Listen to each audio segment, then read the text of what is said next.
வணக்கம் நண்பர்களே, அனைவருக்கும் வணக்கம். மிக முக்கியமான ஒரு அறிவிப்பு ஒன்று வெளியாகி இருக்கிறது. தமிழக முதல்வரின் ஒட்டுமொத்த குடும்பமும் பார்த்தீங்கன்னா, அதிரடியா கைதாகிறதா. நல்லா பாருங்க. இது ஓல்டு ஒரு 15 வருஷத்துக்கு முன்னாடி எடுத்த ஃபோட்டோன்னு நெனைக்கிறேன். உதயநிதியுடைய பையன் இருக்கிறார் உதயநிதியின் மேல. ஸ்டாலினுக்கு ஃபேஸ் அப்ப எப்படி இருக்குன்னு பார்த்துக்கோங்க. இப்ப எப்படி இருக்குன்னு நல்லா பார்த்துக்கோங்க. கிருத்திகா, உதயநிதி எப்படி இருக்காங்க? துர்கா ஸ்டாலின். ஆட்சிக்கு முன்பு, ஆட்சிக்கு பின்பு. 2009க்கு முன்பு, 2021க்கு பிறகு அப்படின்னே நம்ம சொல்லலாம். மேல பார்த்தீங்கன்னா இருக்கிறாங்க. அதாவது கலைஞருடைய மகள், மனைவி, அப்புறமா பார்த்தீங்கன்னா பேரன்கள் இப்படி எல்லாருமே இருக்கிறாங்க.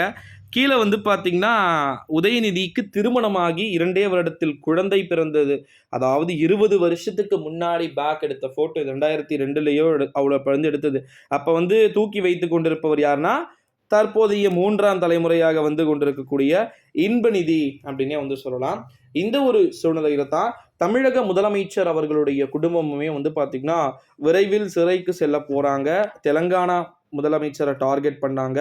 அதுக்கப்புறமா அவங்களுடைய பொண்ணு டார்கெட் பண்ணாங்க. ஓகேங்களா? ஆந்திரால பார்த்தீங்கன்னா, ஜெகன் மோகன் ரெட்டியுடைய தங்கச்சிய டார்கெட் பண்ணாங்க. இங்க கனிமொழிய டார்கெட் பண்ணாம, டைரக்ட் ஹோல் ஃபேமிலியே பார்த்தீங்கன்னா பண்ணலாம் அப்படின்னு சொல்லிட்டு தகவல்கள் வெளியாகி இருக்கு. கிட்டத்தட்ட பார்த்தீங்கன்னா, ஒரு புறம் இங்க தமிழ்நாட்டுடைய முதலமைச்சர் வேற மாரி சொல்லிட்டு இருக்கிறார். என்ன அப்படின்னு பார்த்தீங்கன்னா, பல பிரதமர்களையும், ஜனாதிபதிகளையும் தேர்ந்தெடுத்தவர் கருணாநிதி அப்படின்னு சொல்லிட்டு, எங்க ஒரு புறம் பார்த்தீங்கன்னா, பண்ணிட்டு இருக்கக்கூடிய ஒரு சூழ்நிலையிலே அவருக்கு பர்த்டே வரப்போகுது. அதாவது கிட்டத்தட்ட அடுத்த மாதம் வரப்போற ஜூன் 3ஆம் தேதி அவருக்கான அந்த பிறந்த நாள் நடக்குது. ஏகப்பட்ட பிரம்மாண்ட கூட்டங்களுக்கு ஏற்பாடு செய்யப்பட்டிருக்கு.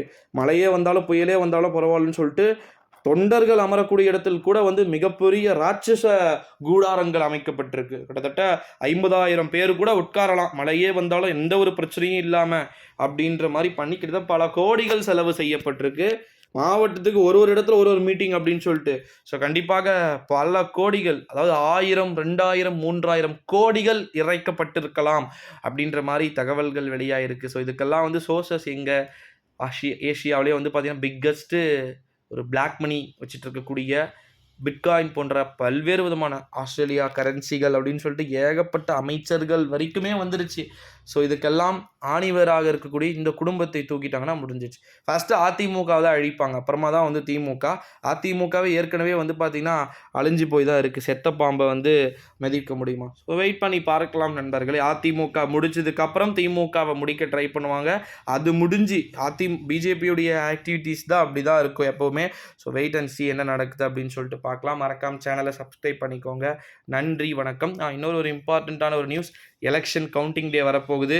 ஸோ அதுக்கான அப்டேட்ஸுமே நம்ம பண்ணணும். மறக்காம சேனலை சப்ஸ்கிரைப் பண்ணிக்கோங்க.